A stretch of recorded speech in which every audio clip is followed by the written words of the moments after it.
I didn't have a synagogue. I didn't have a traditional Jewish community as a divorced woman, as a working woman. But what you just said was the very first thing you taught both of my children when you sat with them for their first lesson. You taught them that the Torah was passed on from God to Moses to a lineage of humans that then became your teachers and yours, and then you gave it to my children. And like what you just said, like that's what music is. Like that's the music. So when I think of it like in terms of like the connection with Torah, like our Torah is sung. You know, we have a tradition that you have to chant. That was my dear friend and mentor, Dr. Mayim Bialik. We were discussing Shooting Yourself in the Heart, written by me and Liz Hanlon, which took inspiration from Psalm 37.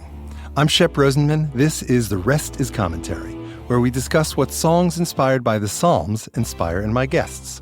Mayim is best known for her lead role as Blossom Russo in the early 1990s NBC television sitcom Blossom. She also played Amy Farrah Fowler on the critically acclaimed CBS comedy The Big Bang Theory, a role for which she received several nominations and awards. She served as host of Jeopardy for 2 seasons, earning her 5th Emmy nomination, and she's played many other beloved roles on television. In 2021, Mayim wrote and directed the feature film As They Made Us, starring Dustin Hoffman, Candice Bergen, Diana Argon, and Simon Helberg. Mayim also hosts a popular mental health podcast, Mayim Bialik's Breakdown, with over 60 million downloads. Mayim holds a BS and a PhD in neuroscience from UCLA. She authored 4 books, 2 of which are on the New York Times bestsellers list. In this episode, we discuss the difference between poetry and music, Falling Down, King David's Naughtiness, some of our favorite 80s bands, the songwriting process, intertextuality, the inextricable bond between Torah study and music, types of inspiration, and we start writing a song, and there's so much more. Let's start off by listening to Shooting Yourself in the Heart.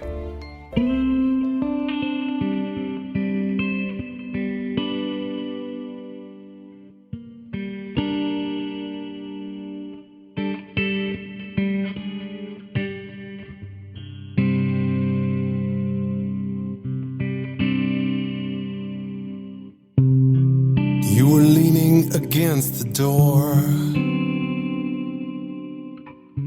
spitting venom on the dirt,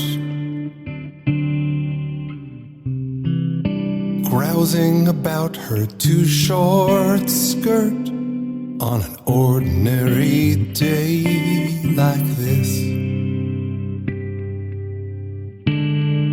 Your archery's the fine art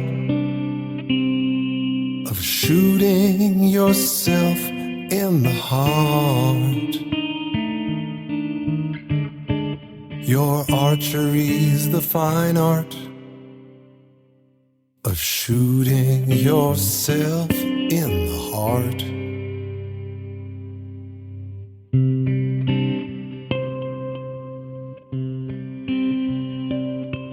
Her sandals under shaded trees, your eyes fixed in a distant gaze. You gossiped about her wicked ways on an ordinary day like this. Your archery is the fine art of shooting yourself in the heart. Your archery's the fine art of shooting yourself in the heart. How long can this last? Is it time to let her go?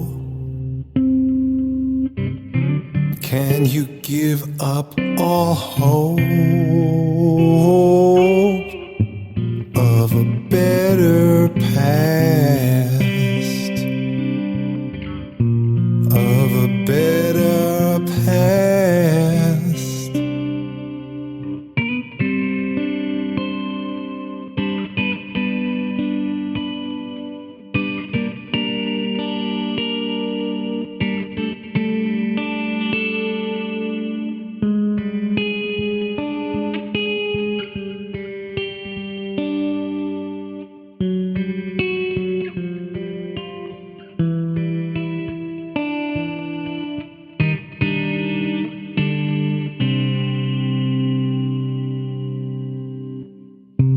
You were tightening the pipes, yelling that she found you in bed with a troublemaking redhead on an ordinary day like this. Your archery's the fine art of shooting yourself in the heart. Your archery's the fine art of shooting yourself in the heart.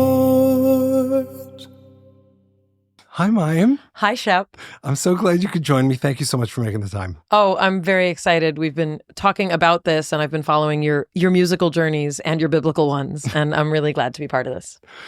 So it's one question, and then we're going to see the roads you take us down.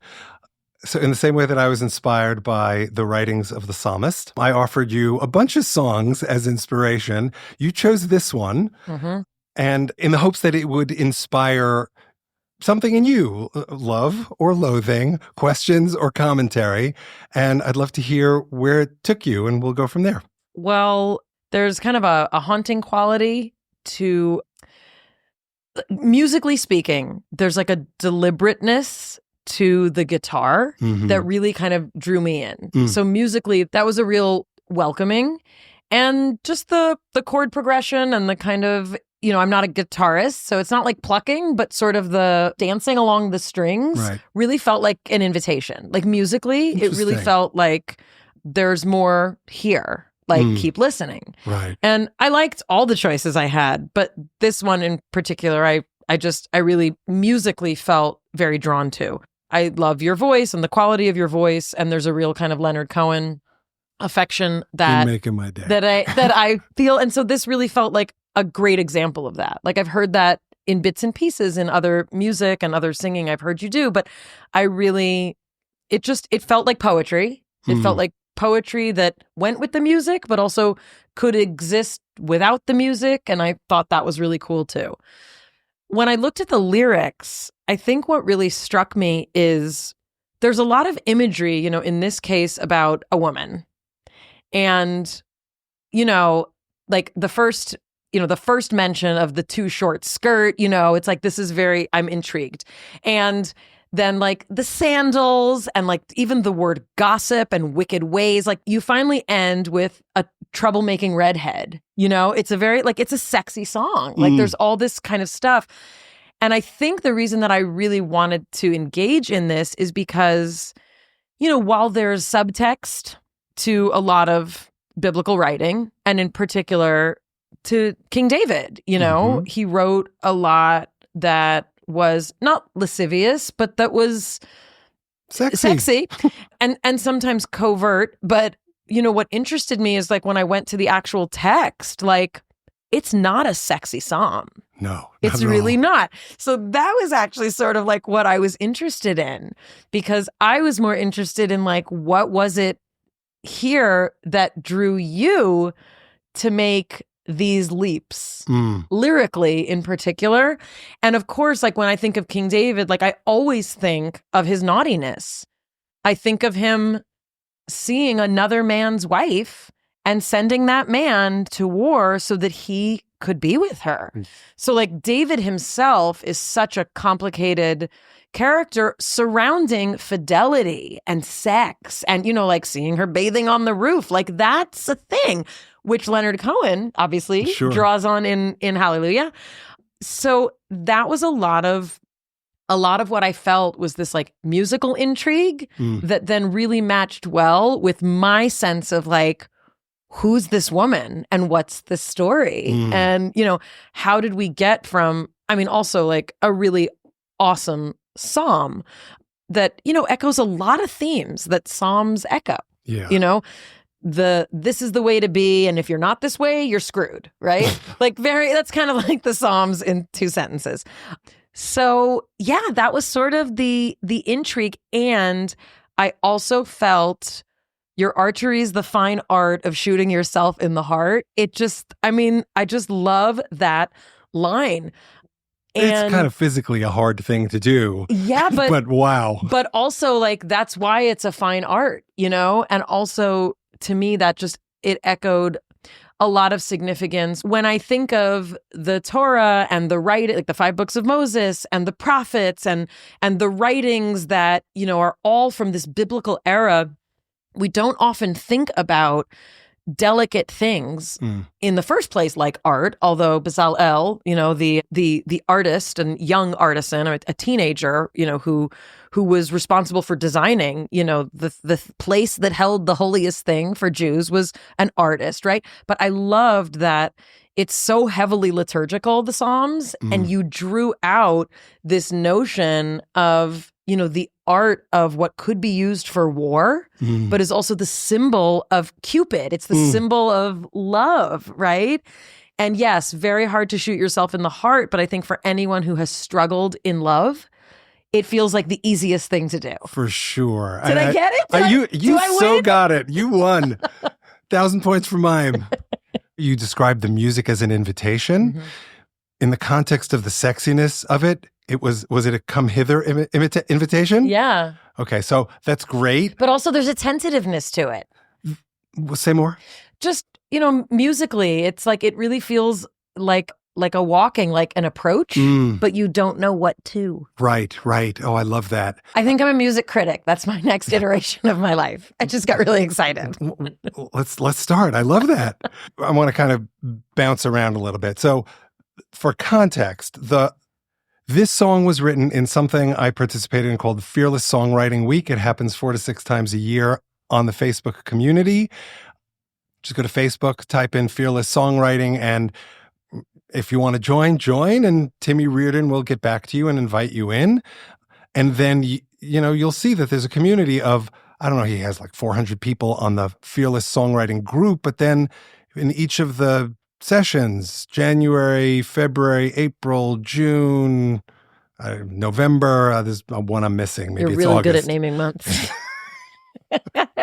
There are probably 40 to 80 people who actually participate. Among those 40 to 80, 10 to 15 write a song every day. Wow. Other people put in scraps. I came up with kind of a bridge, or I came up with the beginning to my chorus. You know? And whatever you do is okay. So this song came out of day 3 of the January 22 Fearless Week. Now, I'm going to roll back even further than that. When I was in college, my girlfriend was a woman named Liz Hanlon, who, if you see the song like written out, you'll see that it was co-written by me and Liz. One of the important parts of our relationship was she was a poet. She is a poet, and I was writing lyrics. I guess I was writing poetry too, but it was really more about the lyric. What's the difference for you between lyrics and poetry? The biggest difference between them is that when you write lyrics, they have to be singable. When you write a poem, they don't. September 20, I get a call on my cell phone from a 917 number that looks familiar, but it's not in my cell phone, so I don't know who it is. I pick up and I hear, "Is that you, Sheppy?" And okay, well, Sheppy, it's someone from my youth. Right. Or me. Anyone who's family. Right. And I'm like, you know, my brain is cycling through. I'm like, I know this voice. I know, this is Paula Blank, formerly Paula Langer. How are you, Paula? I can't believe you recognize my name. Chit chat, catch up. Is everything okay? Right. Everything's great. I just read about the Limud North America thing you were doing, and I just wanted to say congratulations on that getting off the ground, blah, blah, blah, blah. Hear all about her kids and all that. And I say, how's Liz? Because Liz and Paula were best friends. They may still be. She said, oh, she's great. She's still working as a trademark lawyer for the Trademark Association. And I say, is she still writing poetry? Because she's an amazing poet. Paula says, I don't know. That's not really what we talk about. Why don't you call her?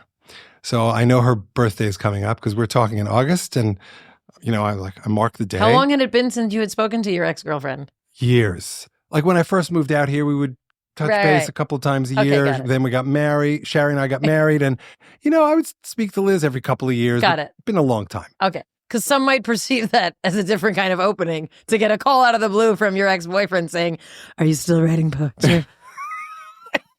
Come hither. Exactly. Luckily, she's in New York, so there's none Want of to come that. to my studio? Yeah, I'm going to leave that one alone. But I call her on her birthday. I wish her a happy birthday. We don't connect. We exchange calls like 6-8 times. I leave it be. But now her birthday is on my calendar again. I guess September 21, I call her on her birthday. We connect the next day. And I say, "Are you still writing poetry?" She said, "I needed inspiration. I don't have time. I need a structure, blah, blah, blah, blah." I'm like, "Well, I'm doing this thing. I'm writing songs inspired by Tehillim. Do you want to write one with me? Perhaps that will inspire you to start writing again." We spent like 4 weeks writing lyrics, like studying Psalm 9, writing lyrics to a song, my first Tehillim song with an expletive. And I finished kind of like the recording of it at the end of December. It ended up being a spoken word piece. We were both big Babe the Blue Ox fans and Laurie Anderson fans. So like we have all that weirdness in us.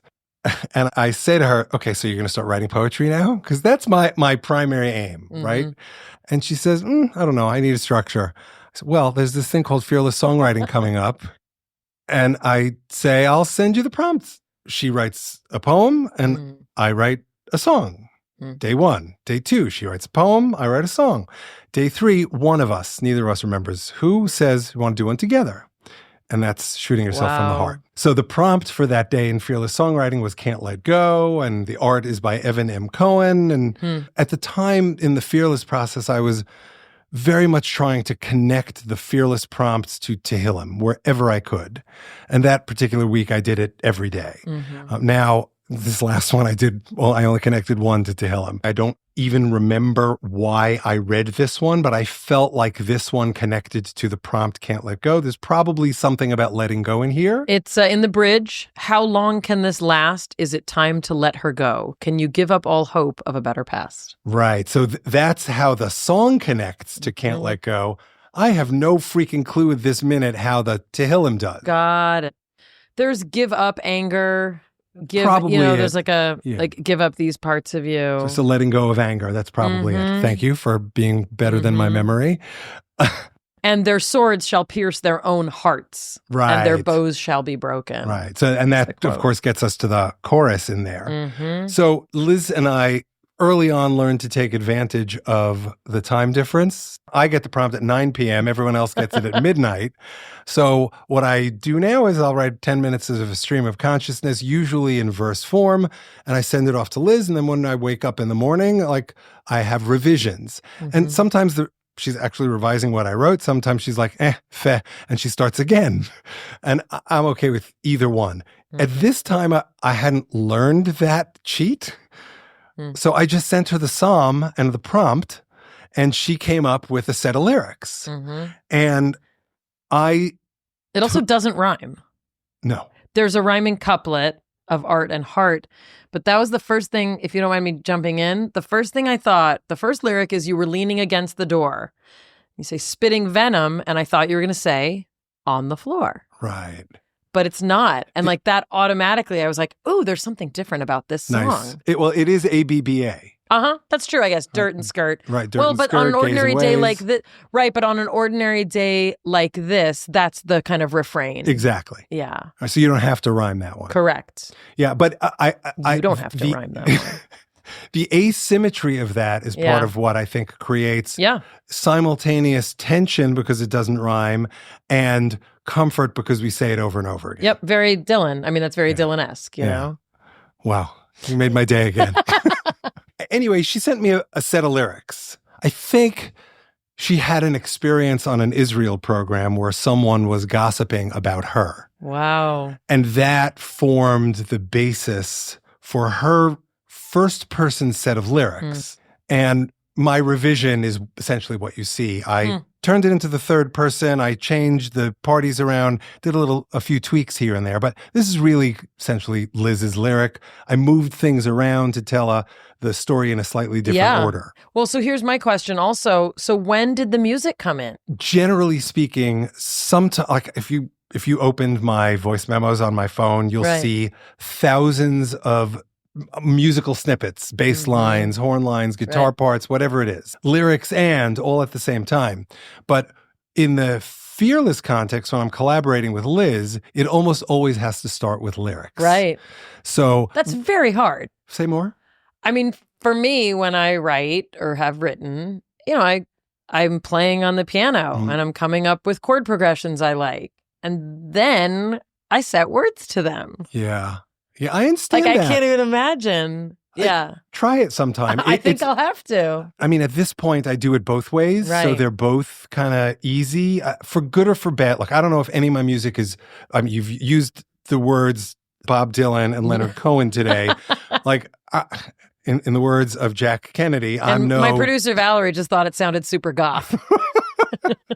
Well, so I'll get to that. So I read these lyrics, and every time you start with the lyrics first, and it's the converse when you start with the music first, is you have to find something that fits. Right. Or that so doesn't fit that it works. So in this case, I was trying to figure out what would fit. And, there's no rationality to this, but what came to mind is it's not on Spotify. I can't find it on Apple Music. It's not published anywhere, but it's one of my favorite albums from the late 80s. It's a live album from Elvis Costello and Bill Frisell. And it's just Elvis singing and Bill Frisell, who's this kind of rock, jazz, fusion guitar player who played with Mark Rebo and all sorts of other angular, kind of cutting edge musicians. And I was like, that's what I hear in this song. So what you hear is my Gretsch guitar, which is a hollow body. I think Frisell I've got a hollow body.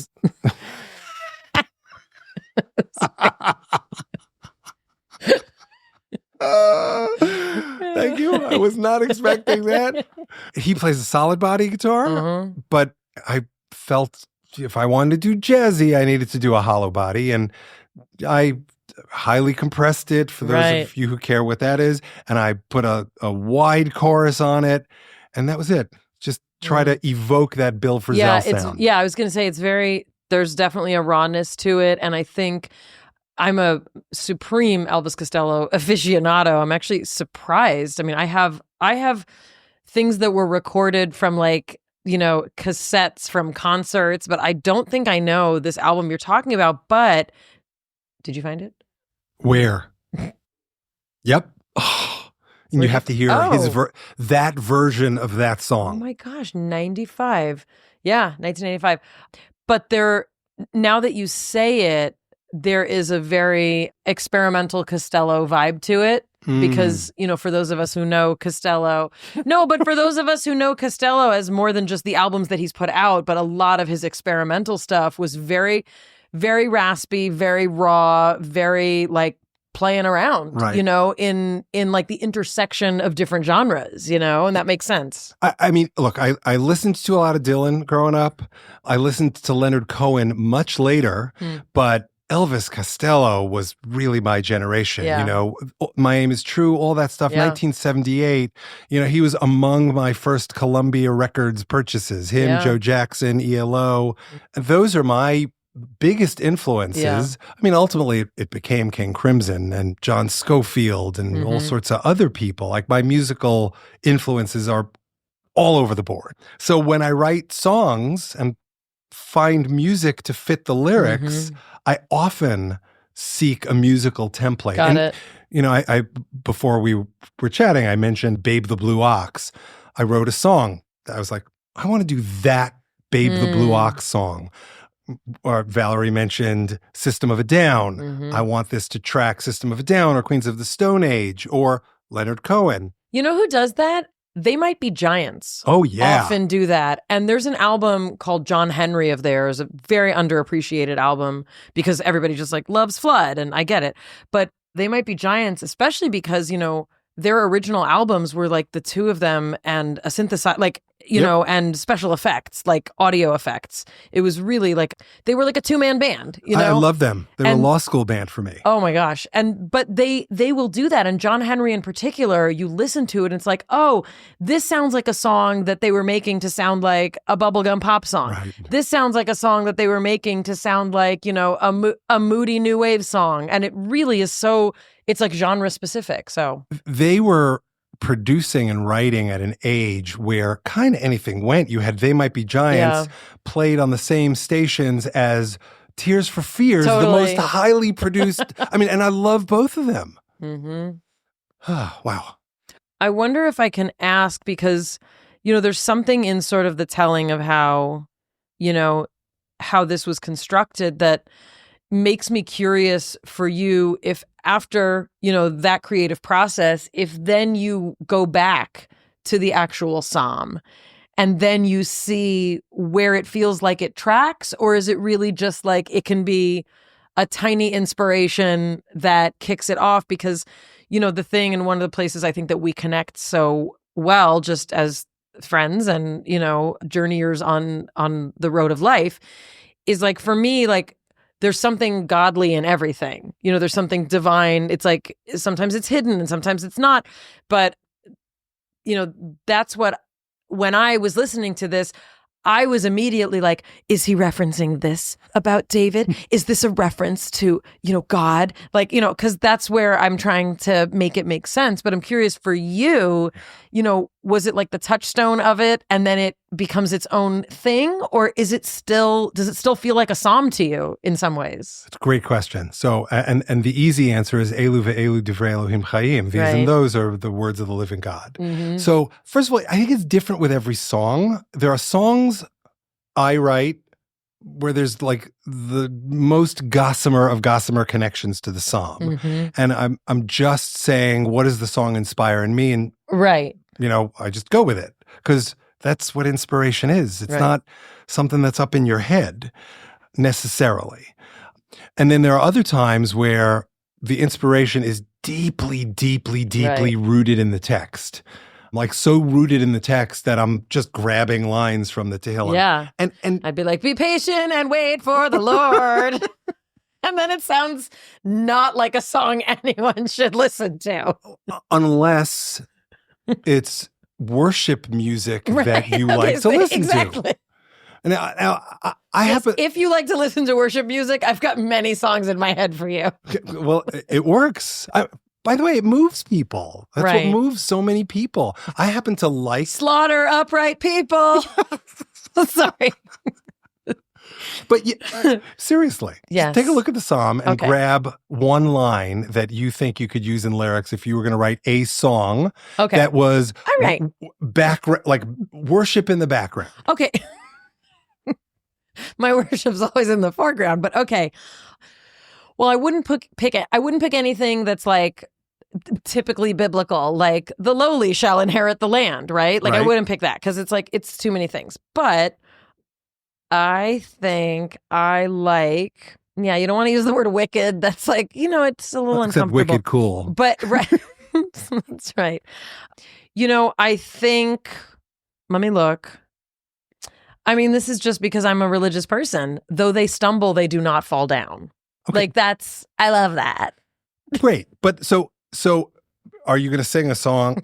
I'm just walking you through the process. Totally. Do I want to sing a song, though they stumble, they shall not fall down, moves me? That's what I'm feeling right now. Am I going to sing, though they stumble, they shall not fall down? I'm never going to use the word shall. That's like from a contract. Okay, got it. Right? So, though they stumble, well, who's the they? Who's the they? Well, am I really talking about me? Yeah, you know what?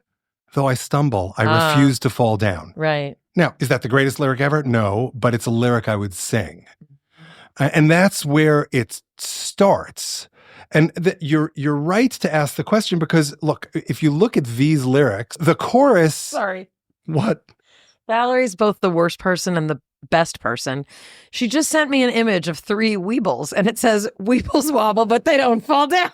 Like, I mean, this took me back to... Like, sorry. It never occurred to me but that's where that it's expression. from. That's now I just wrote a song about Weebles. Or the Weebles wrote a song based on Tehillim, That's right. the Psalms. Mm-hmm. Well, and I guess if I can ask you the next question Sure. then, is that all music is when it's inspired by something? Is it following that thread of this makes me think of this makes me feel that, and you can be 30 steps away from the original thing, but that's what the inspiration, that's where it led you. Where does music come from, right? Mm-hmm. My theology, and by theology, I mean the way I think about God, but also kind of the way I think about the divinity of music is that there's music out there in the ether, and it is my job as a musician to try to kind of pull that out and say it in a way that's very much me that other people will understand. I don't always achieve that, but that's the process I'm aiming for. So there are times where you pull it out of the ether, you put it out there, and it comes out on the first try, and it's perfect. And you don't want to change anything. People who listen to it may hate it, but it's perfect for the expression that you want to create. It's everything. It's the deeply attenuated. Right. It's the deeply direct. I wrote one song for this Psalms project where Tehillim talks about David asking God to heal him. Oh, I don't know what brought. Oh, you know what I do? I know exactly what brought me to this. One of the bands I played in had a musician who I later learned their child, young kid, had cancer. So I and a bunch of my friends supported their family with some music. And then years later, another one of their children ended up with cancer. And I was going to do that same thing, build a community of supportive musicians. And by the time I got around to it, the child was in her last round of chemo. The song I wrote was inspired by this young girl, not woman, so teenager, preteen. But as I was writing it, this is why I got so emotional before, I had Kim Simon on my mind. And the chorus is, El na rifan Allah, Lord, please heal her, please. El na rifan Allah, El na rifan Allah, please, Lord, heal her, please. Yeah, give me. That wasn't part of the Tehillim, but it was at the root of what the Tehillim was talking about, and it brought me back to what Moshe said about his sister Miriam. And the lyrics, there are 3-4 verses. Lord, please heal her body and her spirit. Give her the strength, Lord, to heal herself. And then the next verse is, heal their body, heal our bodies. It's super simple, straightforward, not a lot of Tehillim text in it, but that's what came out. Then there are others, like I had a conversation with, and now I'm co-promoting another episode, the episode with Rafi Zaram, where Rafi, who is a biblical and Talmudic scholar, grilled me on the texts. And luckily, I passed the audition, as it were. The song held with the texts that I had supported it. I want you, hear my cry. This is not a plea that by the way, I don't think I look at it the way Rafi does. He looks for a through line because he not only does he have the trees, he's got the forest. He knows what all the Tehillim are saying and how this one connects to that one. Whereas I look at the Tehillim and see, well, what do I want to talk about? So I have a crazy thing to say, but it keeps coming to me as you talk. And so I think I should say it because I feel like this is the time and place to say it. You know, when you describe taking something that inspires you, right? And then following it through, and then combining it with music. This is going to make, I think, everybody cry. Maybe not. I mean, at least in the room. It's like falling in love. And that's what I kept coming back to, is like finding that kind of musical story is like the way you fall in love with someone. Can you say more? Yeah. Can I? Can this hollow body say more? What I kept thinking, and everything you said just kept like fleshing it out. When you meet someone and there's that spark, right? Whatever that spark is actually not the thing. Like that's the start of a journey. Right. And then you learn more and it takes you to the next thing and you get inspired by the next thing and it reminds you of this. And if you want to get like psychologically deep, it reminds you of something you couldn't heal with your mother or your father, you know, and like you wind around and I don't know where this came to me. And then the music that you select after you find those lyrics, like that's the relationship, you know? Oh, that's so beautiful. It was, I mean, I feel like it was yours. Like that's, but as you described that, like that's what it kept making me think of. Like, because it's not the thing, right? And like that thing you hope lasts, you know, you hope that that first spark is the thing that you're in love with in a year, 10 years, 100 years. But the fact is it more leads you on this other journey, like to find the thing that becomes a song. Right. Oh, that's so beautiful. For me, that's the idea that music is love, love is music. Yeah. Like that. I mean, that's me, right? Yeah. This process, like when I started doing it like, okay, it started with writing a Tehillim song because my dad loved Tehillim. Right. And I wrote a story about my mom. Right. That song was the way of honoring them at their yard sites, the anniversary of their deaths. And I was like, I did one of these. I could do 150. So that's what began the journey. And it's like, that's the spark there. Right. But look where it's led you.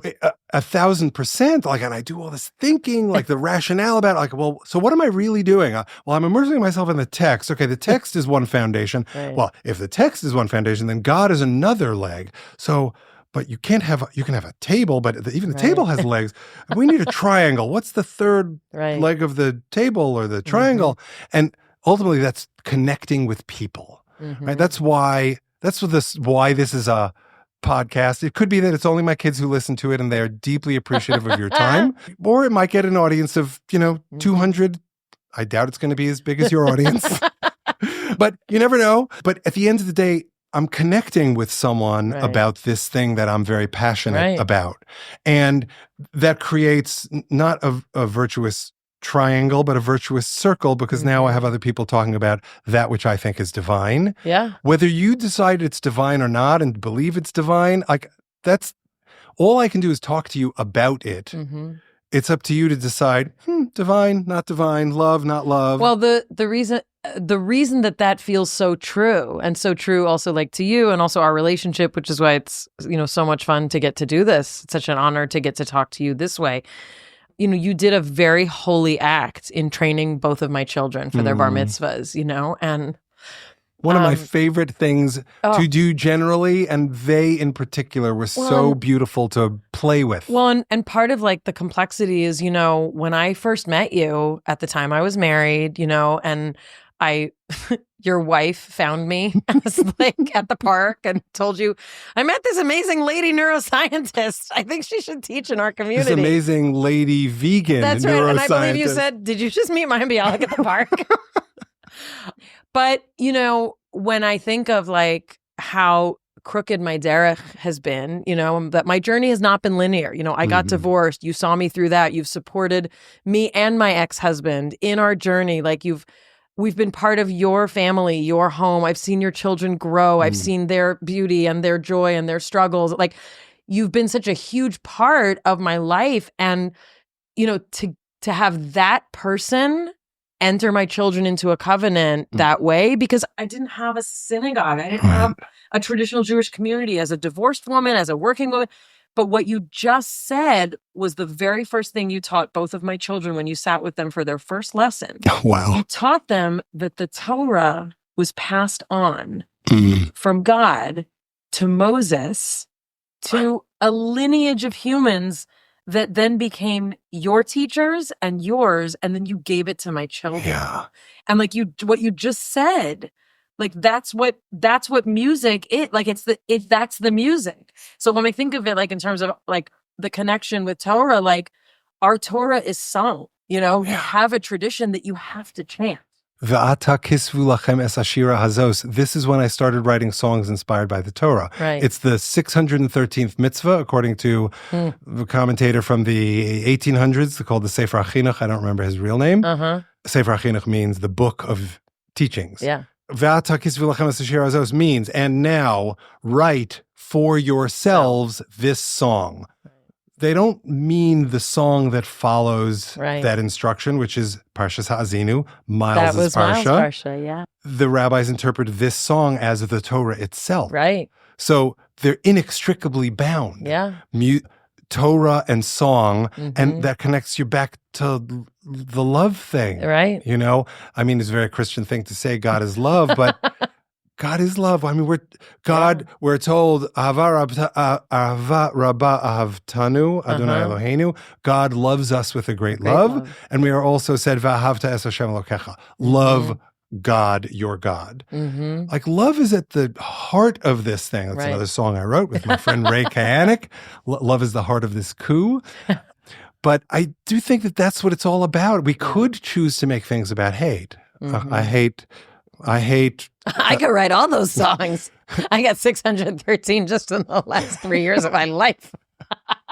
But there are some things that hate inspires love in us. Right. Whether it's of the thing or it inspires us to do something that creates love. When you were talking about the first teaching that you remember, and I hope your kids remember, I really had chills down my spine.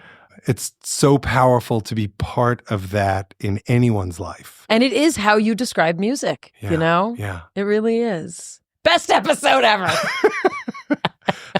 Let's take this psalm and write lyrics. Okay. So, do you remember which line you picked out before? I picked out the weebles wobble and they don't fall down. What verse is that? Yeah. It's the end. It's 24. I want to find the Hebrew because I think that's important.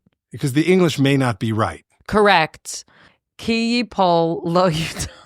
Sorry, it sounds silly in Hebrew. But yeah. If it falls, it's not usable, is how I would translate that. Well, hold on one second. Though they stumble, they do not fall down. Is it if or is it when? It's very hard. Like, I mean, biblical language is it's so different, you know? Yep.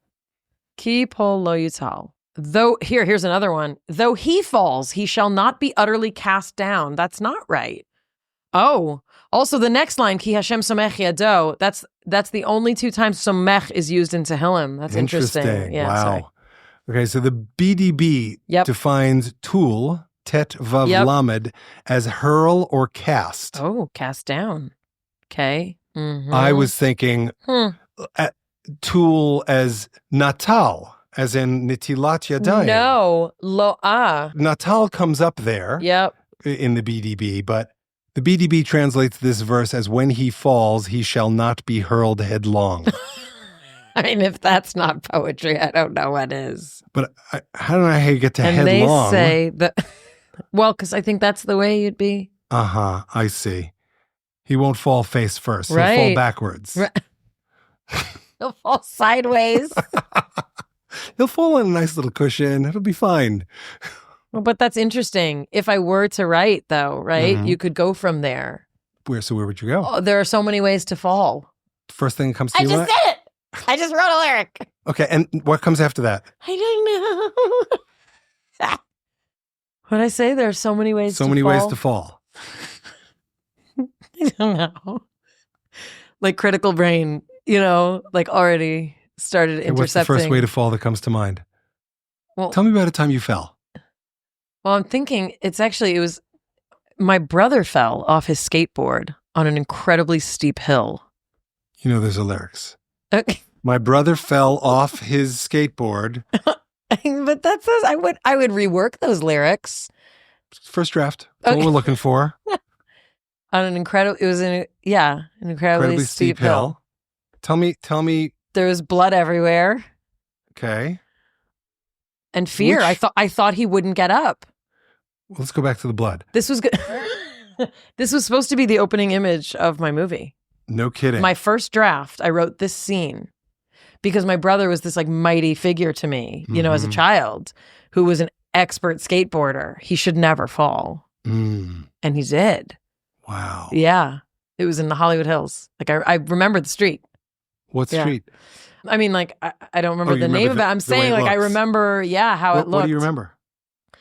Well, I remember, it was very steep, like the letter V. Huh. So did he fall at the base of the V or at the top On the of the way V? down. Yeah. And his elbow opened up. Wow. Did you see bone? No. I mean, I think my fear was greater than the fall. So, okay, well, let's just stop there.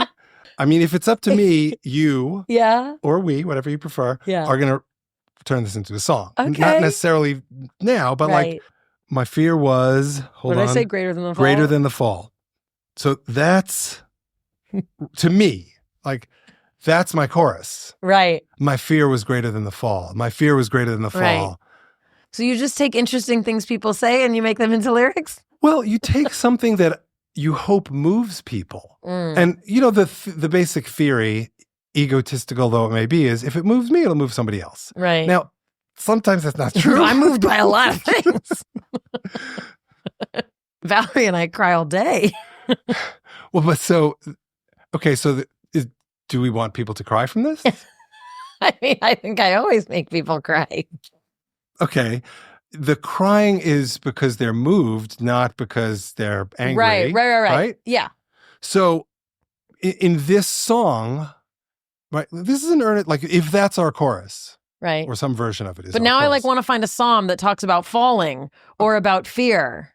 Great. So Is that a thing? Psalms about, well, there's a ton about Adonai fear. li velo yira.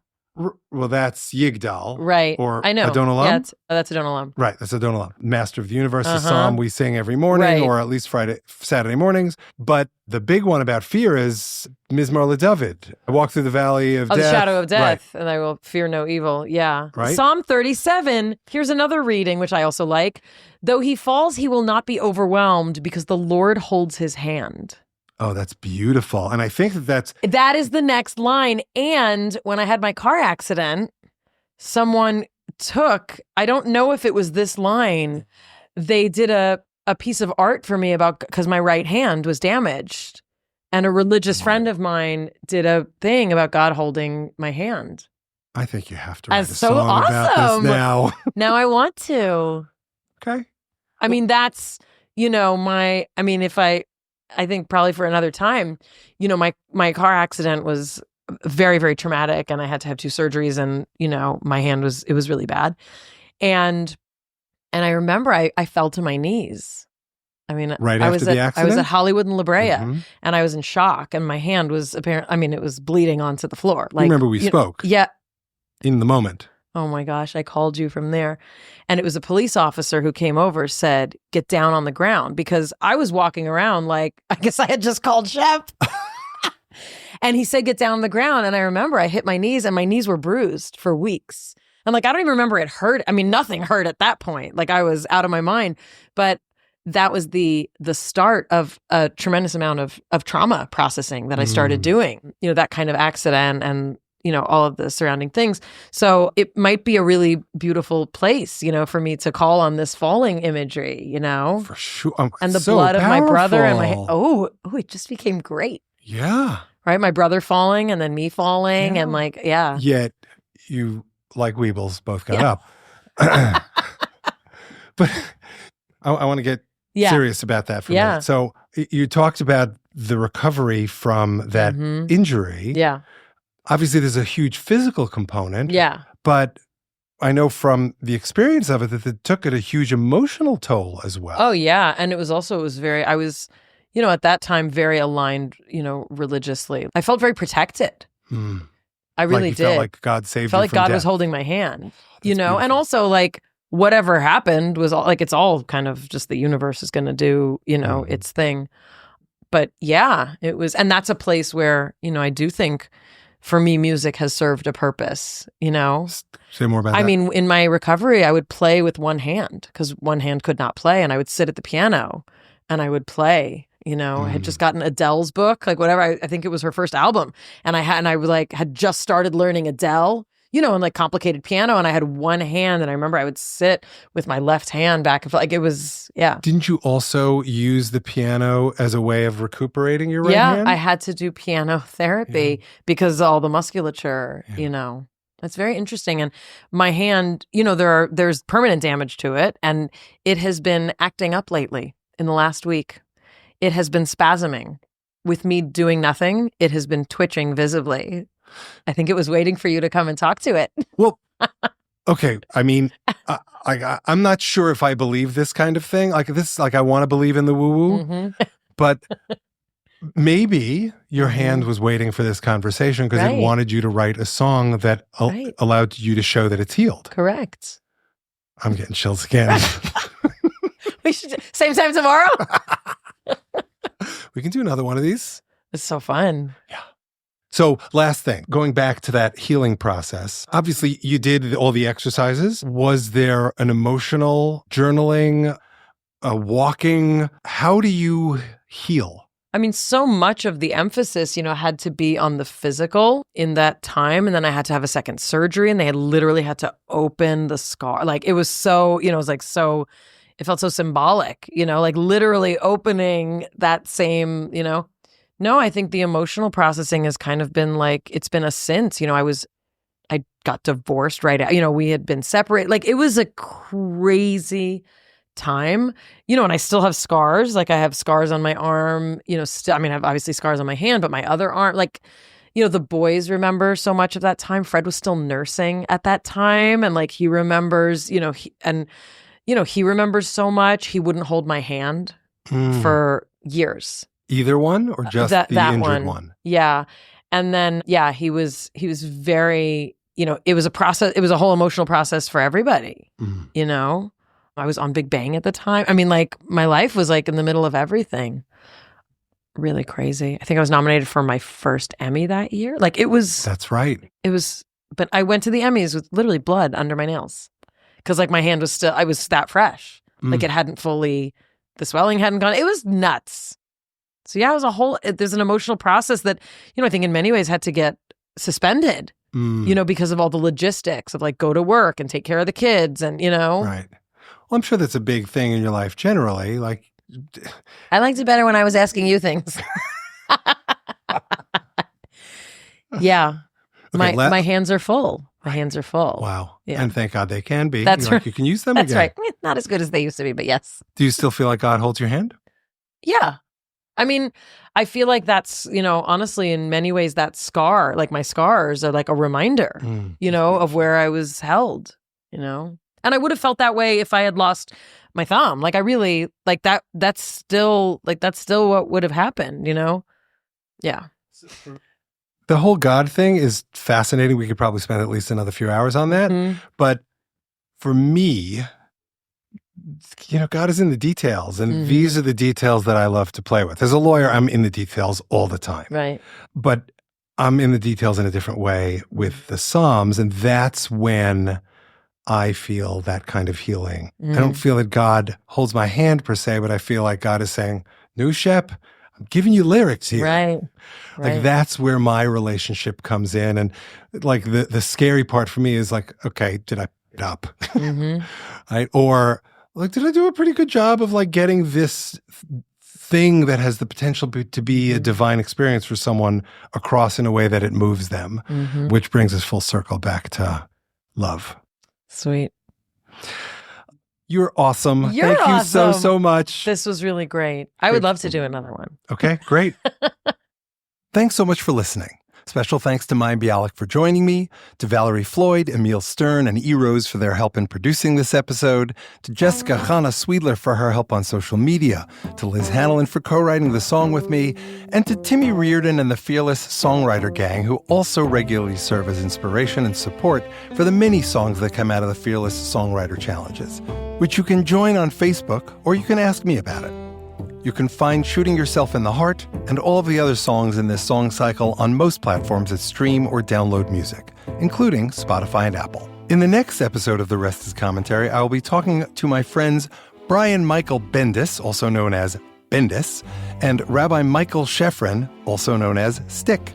We're going to talk about how it is that two people with different but deep religious backgrounds can approach using their common religion as inspiration for creation so differently from each other. The difference between giving over your thoughts and giving over someone else's thoughts. We'll discuss memories of Manischewitz wine and drinking other unexpected things. The difference between factual accuracy and emotional truth in telling a story. remembering the dead, and so much more. Please join us.